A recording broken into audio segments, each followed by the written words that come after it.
একটু খেয়াল করুন, দেখুন তার ওয়েটটা কত, 98 কেজি। হ্যাঁ, আমি যখন বাইরে ছিলাম, হ্যাঁ, আমার পাশের সিটের লোক বলতে যে ভাই আপনার জন্য আমি ঘুমাইতে পারতেছি না, রাইট। আপনি কেন না? আমি বলতেছি না, না ভাই আমি আপনার নেক্সট আমি রেকর্ডিং করে শোনাবো।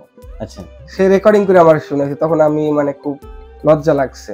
তো স্যার আপনার কাছে এই চিকিৎসা নেওয়ার পরে এখন যে কোনো ফ্রেন্ড সার্কেল হোক, আত্মীয়র বাসায় হোক, যেখানে যাই এখন আর কোনো চিন্তা নাই।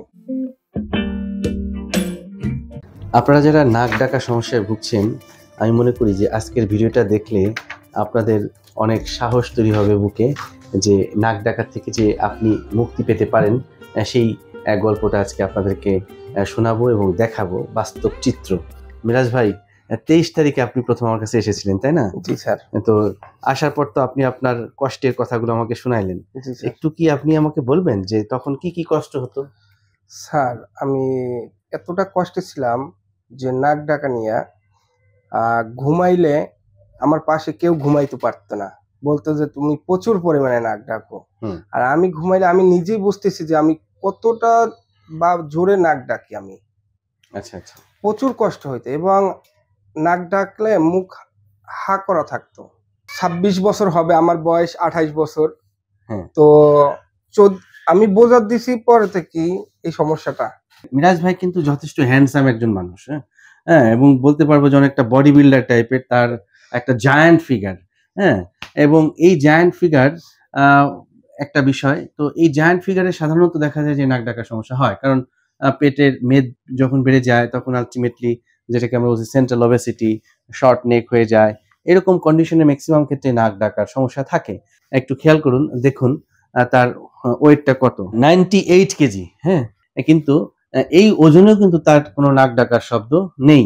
মূলত যখন ভাইকে আমি প্রথম দেখার পর দেখলাম যে তার নাকের মধ্যে মাংস বৃদ্ধি ছিল, হাড় বাঁকা ছিল, আলা জিহবা এত বেশি বর্ধিত, যখন আপনি ঘুমান তখন এটা ফল ব্যাক করে নেজোফারিন্সটাকে অবস্ট্রাক্ট করে দেয়। ইভেন আপনার গলার মধ্যে টনসিলগুলো এত বড় বড় হয়ে যাচ্ছে, হ্যাঁ, এবং যার ফলে সে কিন্তু দীর্ঘদিন ধরে কষ্ট পাচ্ছিলেন। আমি তো মানে কেউর কাছে মানে কোনো ফ্রেন্ড সার্কেল বা কারো কাছে ঘুমাইতে গেলেও মানে আনইজি ফিল করি। তারা বলে যে তোর জন্য রাত্রে আমি ঘুমাইতে পারি না।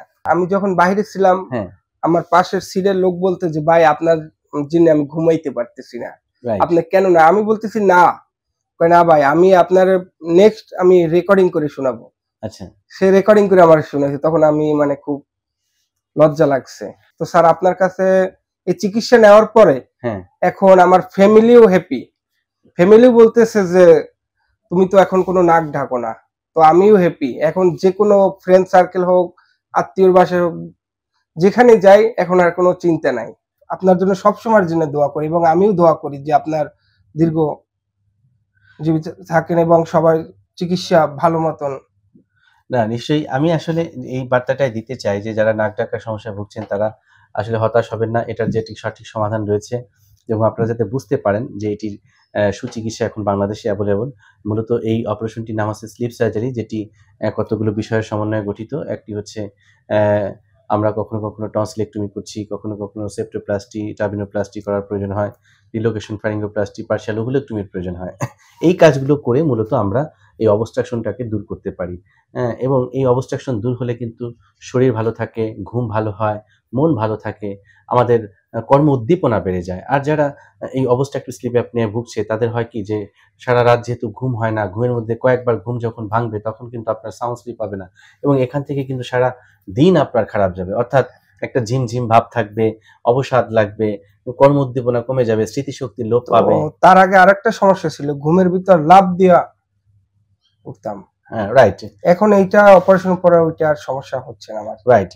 এবং দেখা যাচ্ছে যে এখান থেকে উচ্চ রক্তচাপ, হার্টের সমস্যা, তারপর হচ্ছে স্ট্রোকের ঝুঁকি, কার্ডিয়াক অ্যারেস্টের ঝুঁকি, এই জিনিসগুলো কিন্তু বেড়ে যাচ্ছে। কখনো কখনো ডায়াবেটিসের সমস্যাও কিন্তু হতে পারে। এই জন্য আমরা বলি যে এই অবস্ট্রাকটিভ স্লিপ অ্যাপনিয়া বা নাক ডাকা রোগ এটি কিন্তু অনেকগুলো রোগেরই কিন্তু জনক। অতএব আসুন আমরা সচেতন হই, কারণ এই অবস্থা থেকে আপনাকে দ্রুতই আসলে মুক্তি পেতে হবে। তা না হলে কিন্তু আপনার অনেকগুলো রোগ শরীরে বাসা বাঁধবে।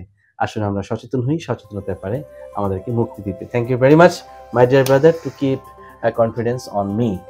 আপনার জন্য রইল অনেক অনেক দোয়া এবং ভালোবাসা। ঠিক আছে? আসসালামু আলাইকুম। তো বিদেশ ফিরে যাবেন কবে?